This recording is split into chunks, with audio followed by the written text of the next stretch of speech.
everyone. So for today's lesson, I will discuss the given topic to me, which is the type of migration.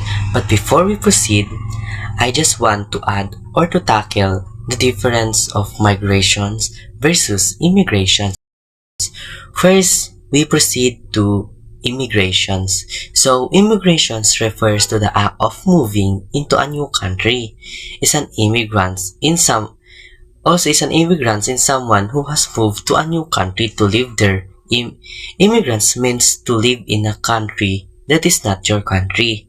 So emigrations refer to the process of leaving one's native country to live in another. An immigrant is someone who has left their home country to live somewhere else. Immigrants means the act of leaving your own country. So immigration is the act of moving to a new country, and immigration is the act of leaving to your own country. For example, someone from Brazil moving to the United States is immigrating. From Brazil, it's immigrating, and from the United States, it's immigrating. If someone moves to United States, or if a person's from Brazil move to United States, he will consider or she will consider immigrants in Brazil, but he also or she also consider immigrants in United States. Now we proceed to the 8 types of migrations. First, we proceed to the first one, internal migrations. What is internal migrations? Internal migration is also known as domestic migrations, refer to the movement of people within a country from one area to another. The drives various factors for this internal migration is like economic opportunity, education, or natural disaster. For an example, people moving from rural areas to cities in searching for a better work and lifestyle. This is a type of a rural area and a urban area for finding a better work job. Also, there is a type of internal migration. First is the rural-urban migrations. Rural-urban migrations, movement from rural areas to urban areas. Next is the urban-urban migrations, movement within urban area. Sa urban area lang ito. Tapos next is the rural migration. It's also like the same in urban area. Next is the urban-rural migrations. It's a movement from urban areas to rural areas. Now let's proceed to the motivations of internal. The first is economic opportunities. Economic opportunities seeking better jobs, prospect, higher wage, or access to industry. Second, educations, moving to areas with better educational institutions or opportunities. Third is the natural disaster, fleeing from natural disaster like earthquakes, floods, or hurricanes. Next one is the civil unrest, moving to safe area due to conflict or political instability. Next is the climate change, adapting to the impact of climate change such as drought or rising sea levels. Also, it has have a consequence. The first consequence of this is the economic. Can lead to economic growth in destinations area, but can also strain resources and infrastructure. Next is the social, can lead to cultural exchange and integrations, but also potential social tensions. Next is the environmental, can put pressure on resources in destinations area and can lead to environmental degradations. So in the basic way, internal migrations is refers to know for rural or urban areas. It is a move of one person or a group persons into the region of the same country. For an example, in the Philippines, I am from the urban area. I am from a rural area where is considered as a region or a province area. Then I want to find a better job opportunity of high wage or salary for me. Then I will go to the urban area, just like in Manila, ganon, Quezon City, to have a salary or better salary, high, mataas na sahod, ganon. So, yun lang ang, so, mataas na sahod, yun ang ng internal migration. It is known for rural or urban migrations. Next one is international migrations. International migrations refer to the movement of people across state boundaries to live in another countries for a minimum length of times, encompassing various reasons and impacting both origin and destination countries. Now, let's go to the definitions of international migrations. International migration is the movement of people across international borders for the purpose of settlements like the job opportunities or a safety conflicts or other more reasons. It also have a key characteristics. The first one is people cross state boundaries. Second one is intends to stay in the host state for a certain period. The second one includes all migrants regardless of their legal status or the natural motive of their movements. It also have types of international migrations. First is the labor migrations. People move to find a work. People find a work of a higher wage. Next is the family reunifications. People move to join family members. Next is the refugee migrations. People move due to the persecution or conflicts. Next is the educational migrations. People move to pursue educations. And the last one is the environmental migrations. People move due to the environmental or climate change. It also contains a key organizations.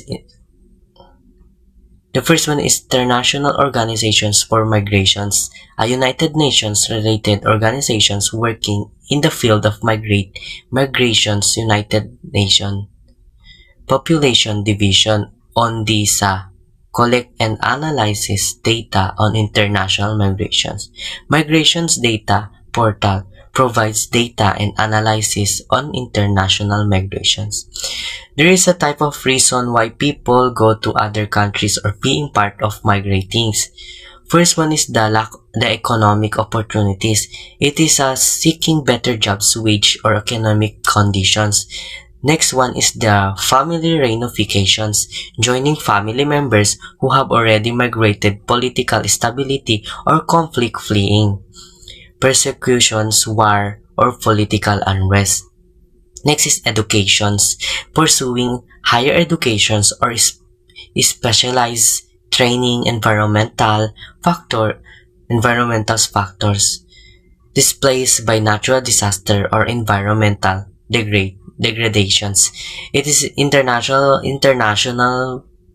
migration is known for the movement of a people into the boundaries of another countries.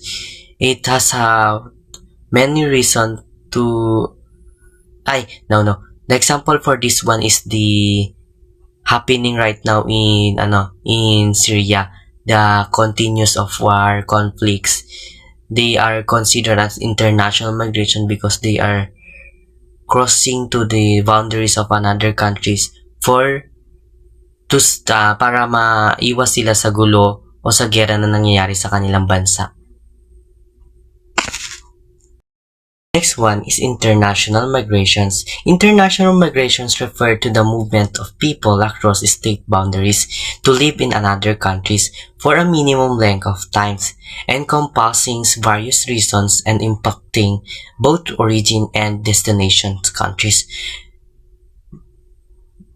Now, let's go to the definitions of international migrations. International migration is the movement of people across international borders for the purpose of settlements like the job opportunities or a safety conflicts or other more reasons. It also have a key characteristics. The first one is people cross state boundaries. Second one is intends to stay in the host state for a certain period. The second one includes all migrants regardless of their legal status or the natural motive of their movements. It also have types of international migrations. First is the labor migrations. People move to find a work. People find a work of a higher wage. Next is the family reunifications. People move to join family members. Next is the refugee migrations. People move due to the persecution or conflicts. Next is the educational migrations. People move to pursue educations. And the last one is the environmental migrations. People move due to the environmental or climate change. It also contains a key organizations. The first one is International Organizations for Migrations, a United Nations related organizations working in the field of migrations. United Nations Population Division UNDISA collect and analyzes data on international migrations. Migrations Data Portal provides data and analysis on international migrations. There is a type of reason why people go to other countries or being part of migrating. First one is the economic opportunities. It is seeking better jobs, wage, or economic conditions. Next one is the family reunifications, joining family members who have already migrated, political stability, or conflict fleeing, persecutions, war, or political unrest. Next is educations, pursuing higher educations or specialized training, environmental factors, displaced by natural disaster or environmental degradations. It is international migration is known for the movement of people into the boundaries of another countries. It has many reasons to the example for this one is the happening right now in Syria, the continuous of war conflicts. They are considered as international migration because they are crossing to the boundaries of another countries para maiwas sila sa gulo o sa gera na nangyayari sa kanilang bansa. Let's proceed to the third type of migration, the voluntary migrations. So, what is voluntary migrations?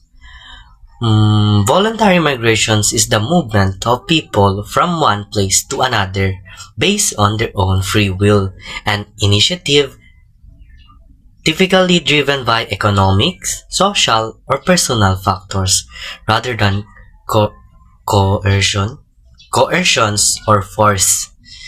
The definition The definitions for voluntary migrations occurs when individuals choose to relocate, often seeking better opportunities, a change of lifestyle, or personal reasons. In voluntary migration, it also has some motivations. The motivations, first is the common reasons for voluntary migrations includes economic opportunities, looking for the better jobs and higher wage or access to resources, and the social factors, joining family members, seeking better educations, or accessing social services. Personal reasons, retirements, change of lifestyle, or seeking a more desirable environment. For he has also types of voluntary migrations. The first one is internal migrations. Internal migrations, moving within the same country. For example, rural to urban. And external migrations, moving to a different country. Transitional migrations, maintaining ties with both the origin and destination's country. guest worker programs, temporary migration for employment purposes. Now, here's the examples for voluntary migrations. Individuals migrating to other countries for better educational opportunities. The voluntary migration has a push and pull factors. Voluntary migrations is influenced by push factors in the place of origins. For example, lack of opportunities, conflicts. And pull factors is the destinations. For example, is the economic opportunities, better living conditions. It is also distinction from forced migration. It's also distinction from forced migrations. Voluntary migrations is distinct from forced migrations, where individuals are compelled to leave their homes due to conflicts, persecutions, or natural disaster. So, voluntary migrations is known for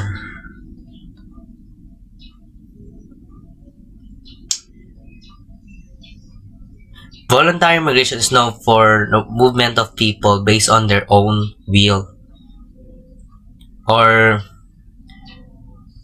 it's typically driven by economic and social or personal factor. For example, if someone if someone's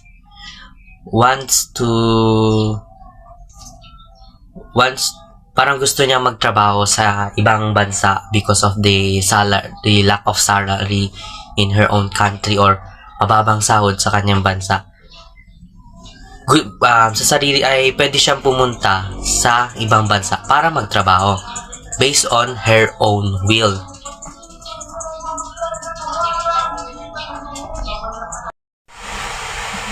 The fourth type of migrations, forced migrations. What is forced migrations? Forced migrations refer to the involuntary movements of people from their homes due to factors like conflicts, persecutions, natural disaster, or human rights violations, encompassing refugees, internally displaced persons, and other vulnerable population.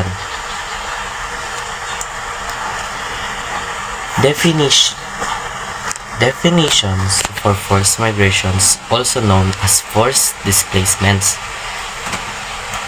describes the situations where people are compelled to leave their homes or places of residence due to circumstances beyond their control.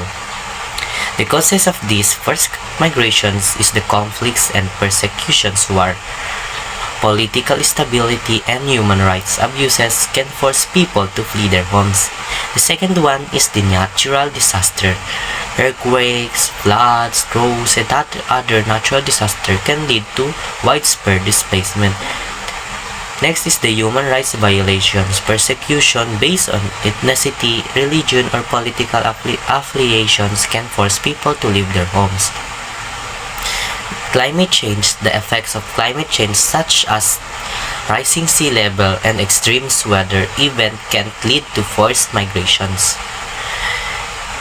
There is a types of forced migrations.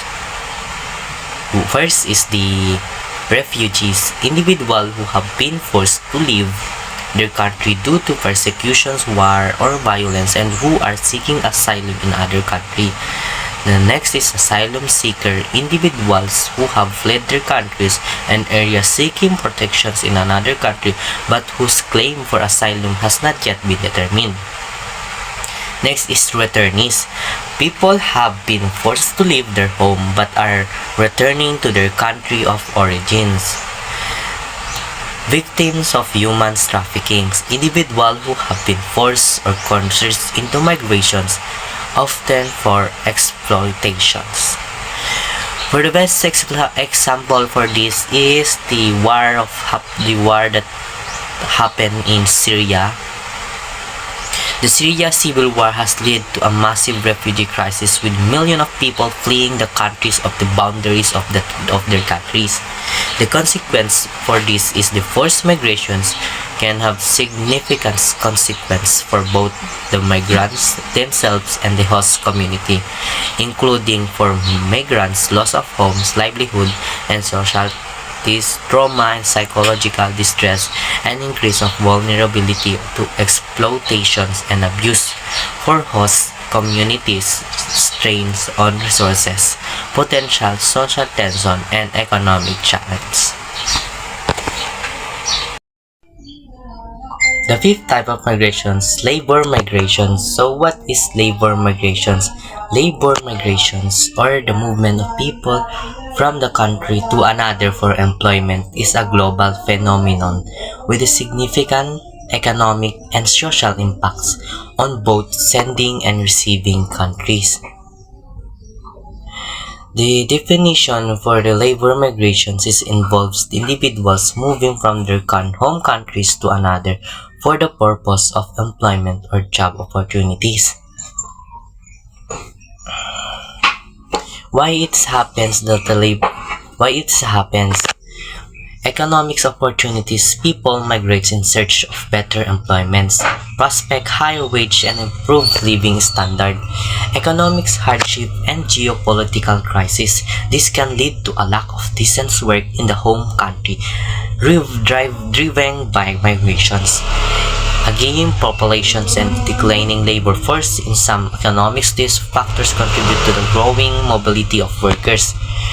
Remittance. Migrant workers send remittance back to their home countries, which can be a significant sources of income and contribute to development.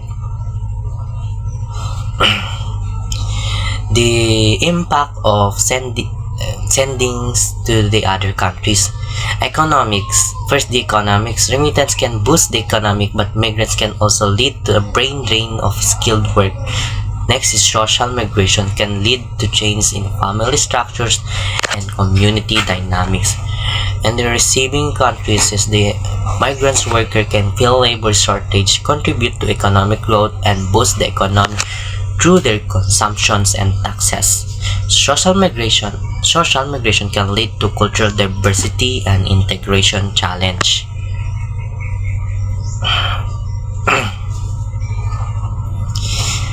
There is a type of challenges for the labor migrations. It's also fair. It's considered a fair and effective governance, ensuring fair recruitment practices, protecting migrants' worker rights, and managing migration flow effectively are crucial. Next is forced labor and human trafficking. Some migrants' workers are vulnerable to exploitations and forced labor. Next is the decent work standard, ensuring that immigrants workers have access to decent work conditions, including fair wage, safe working environments, and social protection is essential. Next is the international cooperations. Addressing the challenges of labor migrations requires cooperations between countries of origins and destination. The example for this labor migration is the Philippines. Labor migration is a national priority for economic growth, and the Philippines is seen as the model for regulating migration by other countries. For the example of migration is the nursing, construction worker, teachers, and other more.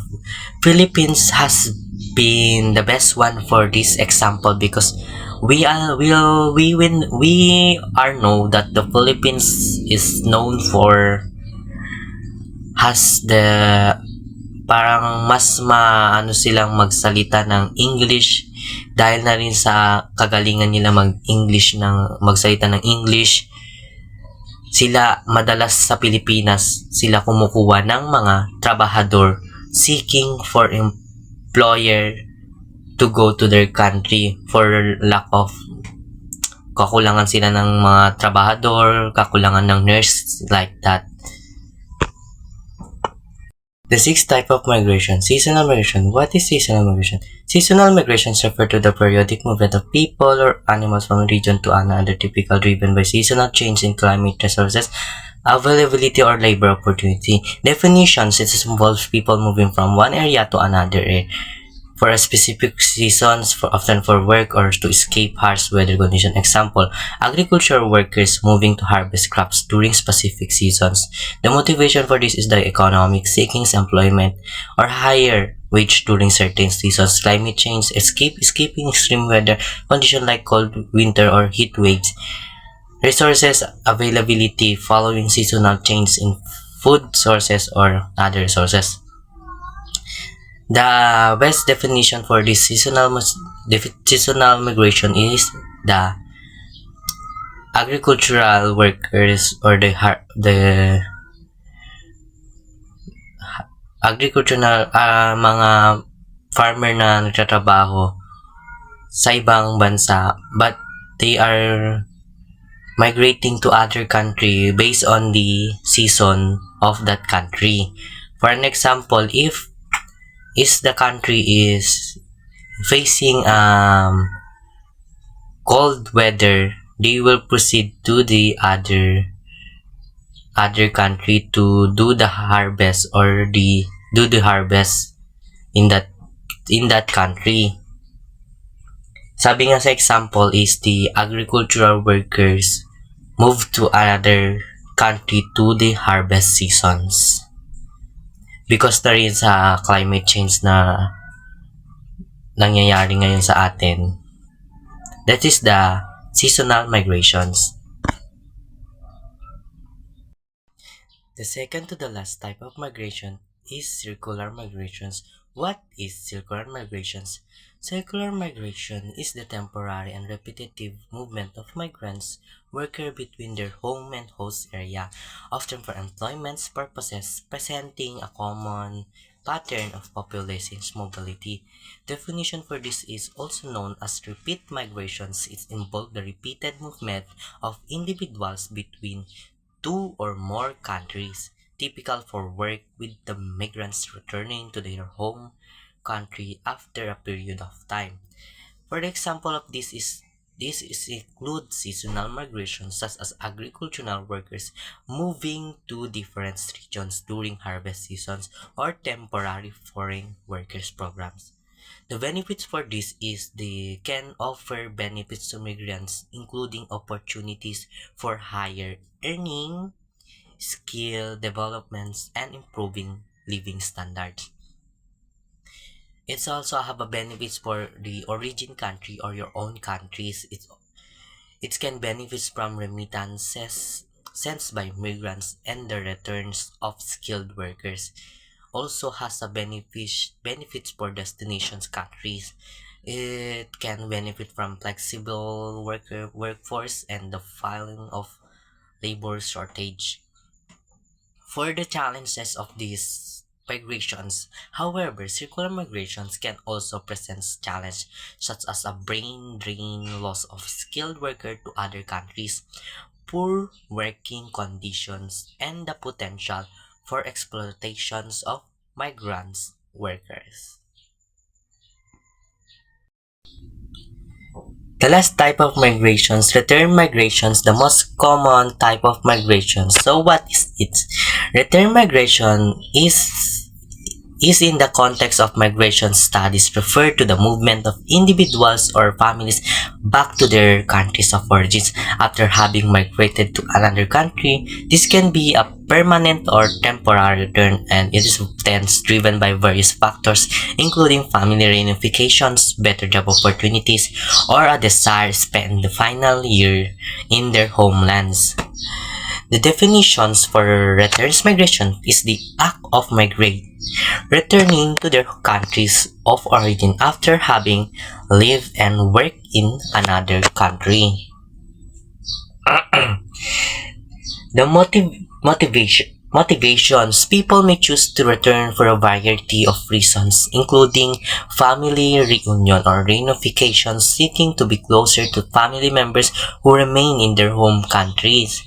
better jobs opportunities, returning to a countries with a more favorable jobs market or economic conditions, retirements, spending their later year in their homes countries, health issues, seeking better healthcare or a more familiar environment for medical treatment, desire to spend final days in homelands, returning to die in their home countries, forced return in some cases. Return migrations can be a forced or involuntary process such as deportation or repatriations.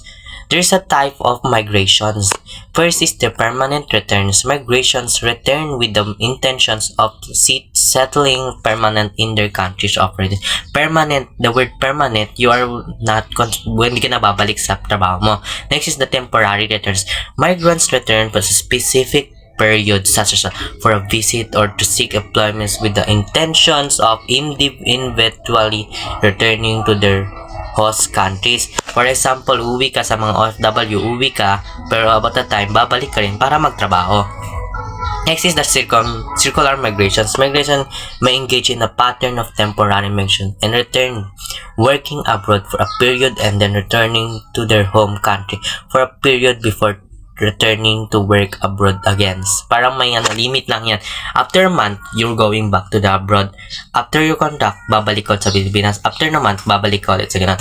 The factors influencing returns migrations. Economic factors, job opportunities, wage, and the cost of living in both the host and home countries.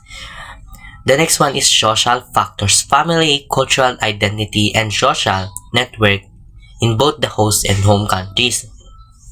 Political factors, political stability, security, and the rule of law in both the host and home countries. And in environmental factors, natural disaster, climate change, and other environmental factors that may lead to displacement or the need to return home. Return migrations and reintegrations challenge.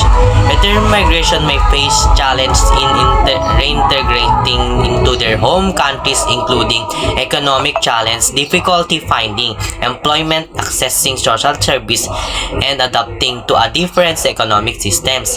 Social challenge, difficulty adapting to a different culture, maintaining social connection, and reintegrating into their communities. Next is the psychological challenges, dealing with the emotional and psychological impact of migration and return. Emotional for your family, but like that. Support governments and organizations can play a role in supporting returns migrants. Next is the assisted voluntary return and reintegration programs, providing financial assistance, counseling, and other support to help migrants return and reintegrate.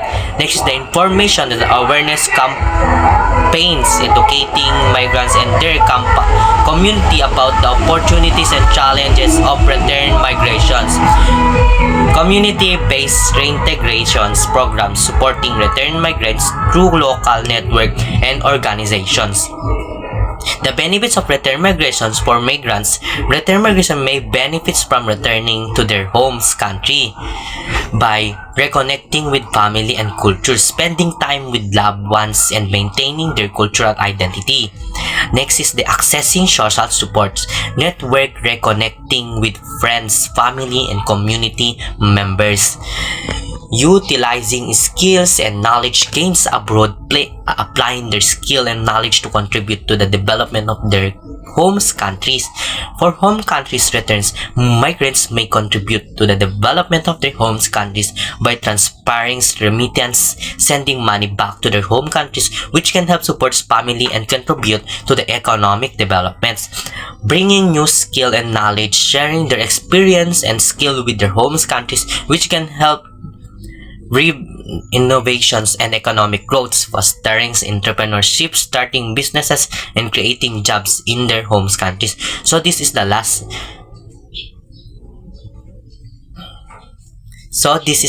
type of my report. The next lesson or topic will continue to discuss of my fellow members. Additionally, for the example of returns migration is the best known is for the OFWs. We can consider the example of OFW because they're going to other country or nag-abroad sila for applying a job dahil na rin sa mataas na sahod sa ibang bansa. Tapos after ng kontrata nila sa bansa na yon, babalik sila sa Pilipinas. So pagkabalik niya sa Pilipinas, pwedeng yun bumalik na yon, pwede siyang hindi maging temporary, pwede siyang maging temporary returning lang, pwede siyang bumalik ulit sa ibang bansa pag nakahanap ulit siya ng bago niyang amo or bago niyang natawag dun, basta yun, bago niyang ganon. So hopefully guys, you understand some little info to my explanation to the type of migrations. Bye.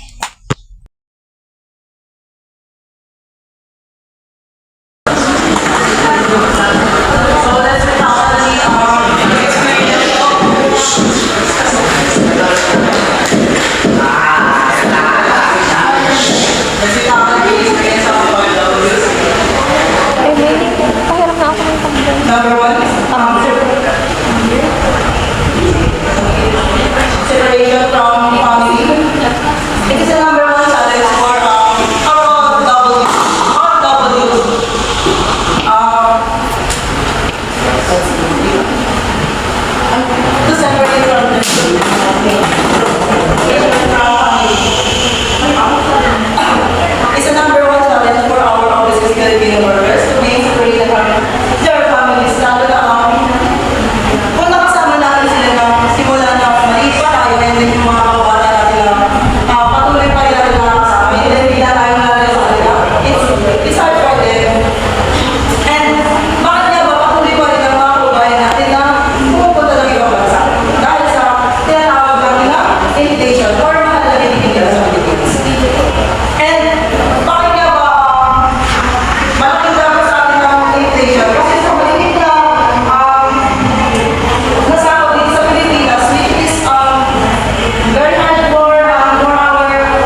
And then the way of eating nila, like yung pagkain nila, paggamit nila ng chopsticks, mga ganyan.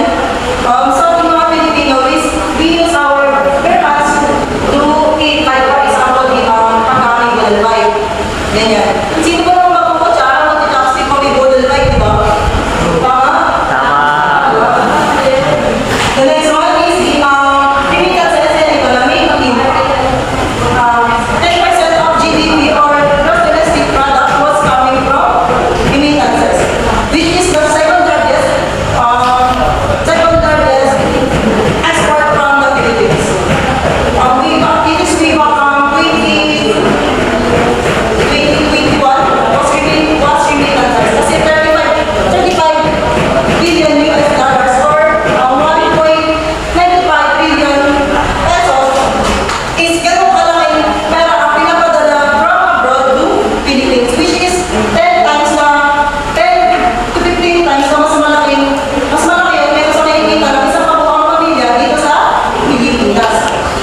At there are one of the reasons kung bakit buhay pa rin yung ekonomiya ng Pilipinas. Okay dyan. Next one. This policy support and government initiatives. Natin tinatawag ba sila Department of Migrant Workers or tinatawag lang nila DMW. Ito yung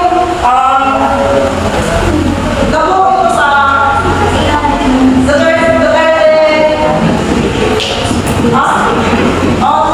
Tama yan. Very good.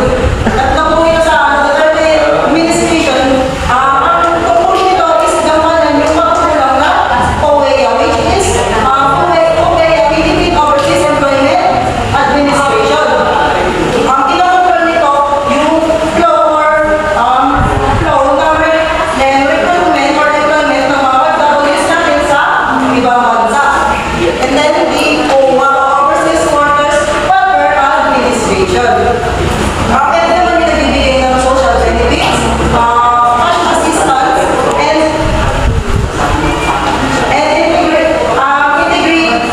reintegration program para sa ating mga OFWs. Hindi livelihood and development assistance program or LDAP. Ito naman yung nagbibigay ng financial grants para sa mga pamilya dito sa pamilya ng mga OFW dito sa Pilipinas na gusto mag-negosyo. And then last, the enterprise development loan program.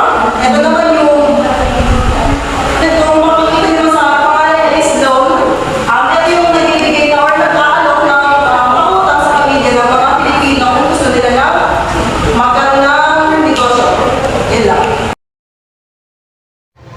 Good day everyone, I am Jodith A. Jacinto and today I will be discussing to you the positive and negative impacts of being an overseas Filipino workers.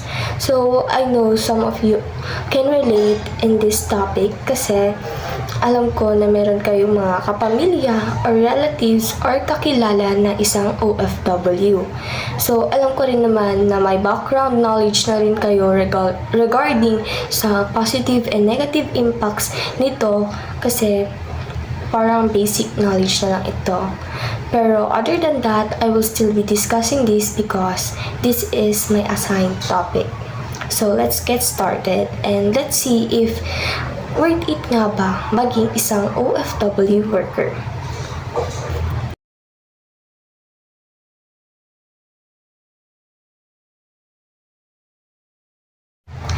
So, number one is unemployment is reduced and better job opportunities, hence labor market expansion.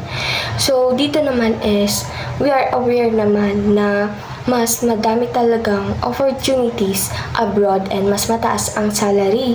So, dahil din sa pag-open up ng mga bagong trabaho sa ibang bansa is nabawasan yung mga unemployed na mga Filipino. Dahil kahit papano is nakapagtrabaho na sila sa ibang bansa. And alam naman kasi natin na napakahirap talagang maghanap ng trabaho dito sa Pilipinas, especially na yung mga elementary graduate and yung mga hindi nakapag-aral na mga Filipinos. So, kahit nga yung mga college graduate na may mga degrees na is nahihirapan pa rin maghanap ng trabaho. Kahit nga janitor or cleaner lang yung kukunin mo na trabaho is kailangan pa ng napakaraming mga requirements bago ka ma-hire. So, dahil rin sa pagiging OFW is nabibigyan ng mga OFW yung mga pamilya nila ng remittances na nakakatulong para mapaunlad ang buhay nila.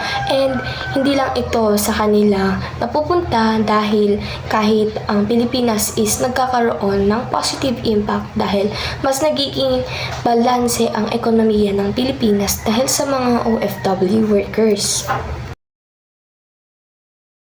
So, number 2 is it improves the quality of people's life. So, dahil nga sa pagiging OFW nila is nagkakaroon sila ng mas magandang buhay. Dahil sa matataas na sweldo at magagandang oportunidad sa ibang bansa is nakakapagpatayo sila ng sarili nilang bahay and napapag-aral nila yung mga anak nila. And sila rin ay parang nagkakaroon na rin ng mas magandang access sa healthcare. Kasi nga, mas mataas na yung sweldo nila and na-afford na nila yung mga bagay na hindi nila naaabot noon. And maganda rin ang pagiging OFW dahil nga na-i-improve nito yung pamumuhay ng Filipino na nag-abroad. And yung pamilya din ng Filipino na yon. Lalo na kung ang paggagamitan nila sa salary nila is ini-invest nila. And meron actually yung isang Filipino OFW na nag-invest ng pera niya para magsimula ng small business na nakatulong talaga sa kanila. And syempre makakatulong talaga yun, lalo na if during vacation siya is kahit papano ay may mapapagkunan pa rin sila ng pera or may madudukutan sila if ever they need extra money. Number 3 naman is, it improves the people's social life as they learn about new cultures, customs, and language, which help to improve the brotherhood among Filipino. So, sa pag-a-adjust ng mga OFWs sa bagong kapaligiran is natututo silang makisalamuha sa iba't ibang lahi and lumalawak ang kanilang pananaw at nagkakaroon ng mas magandang pag-unawa sa iba't ibang kultura kung saang country man sila na punta. So, meron kasi yung mga ibang countries na nire-require talaga nila na aralin yung language nila bago ma-allow yung OFW na mag-abroad doon. Like, in Korea is kailangan mo munang pag-aralan yung language nila and you have to pass a certain exam about sa language bago ka makapasa doon. Okay, so number 4 is skilled and unskilled workers lead to greater economic growth in the region. So, kahit white collar or blue collar worker ka pa sa ibang bansa, whether you're a skilled nurse, doctors, engineer, or unskilled na mga domestic helpers, construction workers sa ibang bansa is nakakapagbigay ka pa rin ng positive impact sa economy ng Pilipinas. Lalo na yung mga remittances, yun nga yung example, yung remittances is nakakatulong sa pag-improve ng economy ng Philippines, lalo na sa pamumuhay ng mga Filipino. Next is better opportunities for higher education. So, marami kasi mga OFW ang nagtatrabaho abroad para mapagtapos nila yung mga anak nila para mas maging secure na yung future nila if ever na mag-retire na sila as an OFW workers.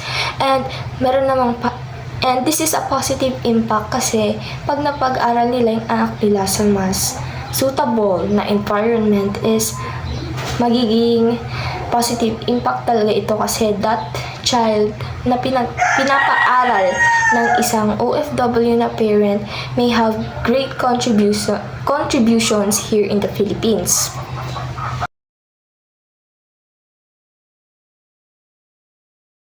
Number 6 is the population density is reduced and the birth rate decreases. Kapag marami kasing Pilipino ang lumalabas ng bansa para magtrabaho is parang nababawasan ang traffic ng tao dito sa Pilipinas. Parang hindi na mas naging siksikan ang Pilipinas, which is a positive impact of being an OFW. So, parang ang pag-abroad nila is nagiging isang population control dito sa Pilipinas. Kasi alam naman natin na mostly ang nag-abroad lang, if ever there are two parents, ang nag-abroad lang ay isa. At yung isa ay may iwan para magbantay sa mga anak. Now, let's move to the negative impact. So, number 1 is the loss of people from origin countries. So, dahil nga sa brain drain ay nababawasan ang may mga karanasang manggagawa sa mahalagang trabaho sa Pilipinas. Lalo na sa healthcare. Yung mga nakapagtapos ng doktor dito sa Pilipinas is lumilipat sila sa ibang bansa para maging nurse. Pero we can't blame them kasi mas maganda nga ang mga opportunities doon and mas mataas ang salary. Pero dahil dito is nakukulangan ang mga ospital sa Pilipinas ng mga experts na kailangan magbigay ng maayos na service sana sa mga pasyente. Kasi nga, nagsilipatan na sila sa ibang bansa, which is a negative impact kasi tayo yung nag-build sa person na yon, sa isang Pilipino na yon. Galing siya sa Philippines, dito siya nag-aral, dito siya graduate, yet hindi natin siya mapapakinabangan. Number 2 is competition for job, houses, and school facilities putting pressure on public services. Minsan kasi is nahihirapan ang mga migrants na manggagawa na makahanap ng trabaho o matitirahan sa ibang bansa. Dahil nga, yung mga ibang bansa kasi is mas inuuna nila yung mga kanilang sariling mga mamamayan, yung mga locals. Mas binibigyan nila sila ng mga opportunities. So, ito is nagiging hamon sa mga migrants or mga OFW para makapaghanap sila ng magandang trabaho and magandang matitirhan. Halimbawa is Saudi Arabia, gumawa sila ng isang policy which is Saudization policy na ang policy na yun is parang mas pina-prioritize nila yung mga mamamayan nila sa bansang iyon.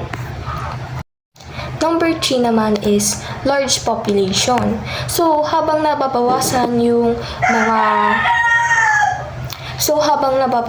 yung population dito sa Philippines is nadadagdagan naman yung mga tao sa ibang bansa.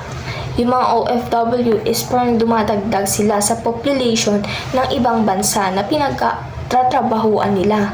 And dahil dito is nagkakaroon ng matinding competition sa trabaho at pabahay. Kaya merong mga bansa na naghihigpit na sa kanilang patakaran para sa mga OFW or migrants. Katulad na lang sa Singapore is nagpatupad sila ng mas mahigpit na policy sa pabahay at trabaho para sa mga migrants or OFW. Dahil nga sa patuloy na pagdami ng mga dayuhan is mas naging strict sila, which is a negative impact kasi mas naging stricto sila sa mga OFW, which can lead to other things. Number 4 is uneven population distribution. So, habang dagsa ang tao sa mga lungsod at ibang bansa para maghanap buhay is parang nagiging ghost town na yung mga ilang probinsya dito sa Philippines. Dahil nga nawawalan na tayo ng sapat na manggagawa, lalo na sa bukid and sa mga local na mga negosyo. Kaya nakakaapekto ito sa kabuhayan sa rural areas. hindi naman natin sila masisisi, but this is a negative impact kasi mostly yung mga under sa agriculture sectors sa nagaling sa mga rural areas is mas pinipili na lang nilang mag-abroad kasi halos in demand ito lalo na sa bansang Japan. And syempre, mas pipiliin nila doon dahil mas mataas nga ang sahod, pero palo na yung Philippines is makukulangan na tayo ng mga tao na nagtatrabaho dito sa Pilipinas. Number 5 naman is occasional loss of customs and traditions by migrants. So, kapag matagal ka na kasing naninirahan abroad is parang nakakalimutan mo na yung mga sarili nating cultures and even yung mga local language dito sa Philippines. So, meron kasing mga ilang Pilipino na parang mga foreigners na sila. Mga pananamit nila, pagsasalita, and their looks. Parang nag-change na din and parang nawawala na yung original Filipino face. So, hindi na sila ganoon kahusay mag-Filipino and hindi na rin nila alam yung mga traditions natin.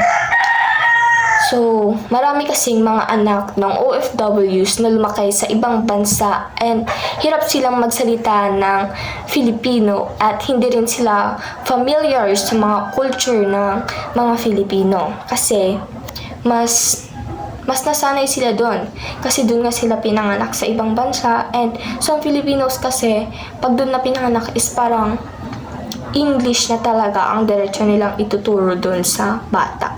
Okay, so number 6 naman is racial tensions and discriminations. So, hindi naman lahat ng may pangarap sa abroad ay kasing ganda ng inaakala ng marami OFWs. Kasi ang nakakaranas ng discrimination at hindi pantay na pagtrato is meron din yung mga OFW na inaabuso. So, yung mga iba kasi is nalalagay sila sa mapanganib na sitwasyon na nagdudulot ng matinding stress at problema sa mental health nila. Kasi hindi naman lahat ng mga OFW workers ay sineswerte sa mga amo na napupuntahan nila. So, marami kasi mga domestic helpers sa Middle East na nakakaranas ng pang-aabuso, diskriminasyon. Dahil dito is nagpatupad tayo ng deployment bans. Kaya, para protektahan sila. Pero nga, gaano pa kaya karami ang kailangang magdusa bago ito matigil? This is a negative impact kasi kababayan nating Filipino yung nasasaktan, naabuso, and although hindi naman yun may iwasan and hindi naman yun sadya or hindi naman ginusto, pero still, it's a negative impact of being an OFW. Okay, so number 7 naman is introduction to disease and social problems. So, hindi lang balikbayan boxes ang naiuuwi ng mga migrants, minsan pati mga sakit. So, kaya bumilis yung pagkalat ng COVID-19 back then is dahil sa pag-uwi ng mga OFW workers dito sa Pilipinas, which is a very negative impact. Pero hindi lang naman yung mga OFW, yung mga nakapag-uwi ng sakit na COVID-19 noon, meron din yung mga tourists na pumunta dito sa Pilipinas. Number 8 naman is increasing and decreasing nuclear family. Children grow up without a wider family circle. So kapag kasi ang isang magulang ay nasa ibang bansa para magtrabaho ay hindi lang distansya ang lumalayo, pati rin ang emotional na connection sa kanilang mga anak, and marami kasing mga anak or mga bata ang lumalaki na hindi nila kasama ang kanilang ama or ina, at kahit pa magpadala sila ng pera o regalo is hindi nito kayang palitan yung mga yakap at gabay at pagmamahal na maibibigay sana ng isang magulang. This is a negative impact kasi meron yung mga ilang anak ng OFWs is nagkakaroon sila ng behavioral issues dahil nga nakulangan sila sa parental guidance. So, meron din kasing iba na nagmamatigas kasi nga, especially na yung mga anak nila, yung mga parents nila is yaya or maid dun sa ibang bansa and nakikita nila na nag-aalaga ng ibang bata yung nanay nila is parang sumasama yung loob nila which causes some behavioral issues. Lastly is migrants being exploited.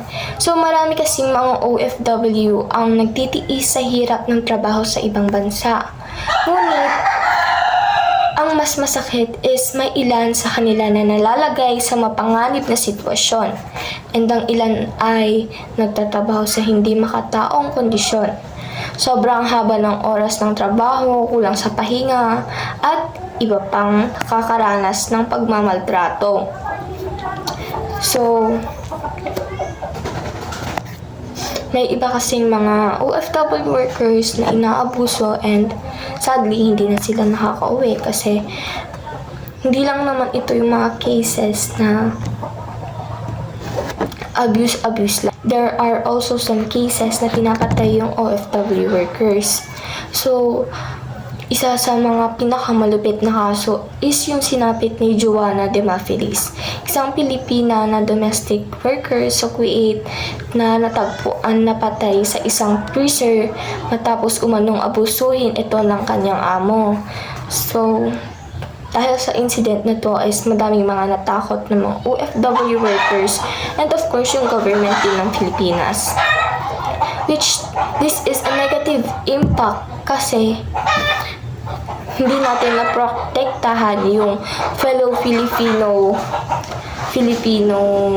citizen natin. And hopefully hindi na ito maulit-ulit. So that concludes my report on the negative and positive impact of being an OFW workers. Thank you.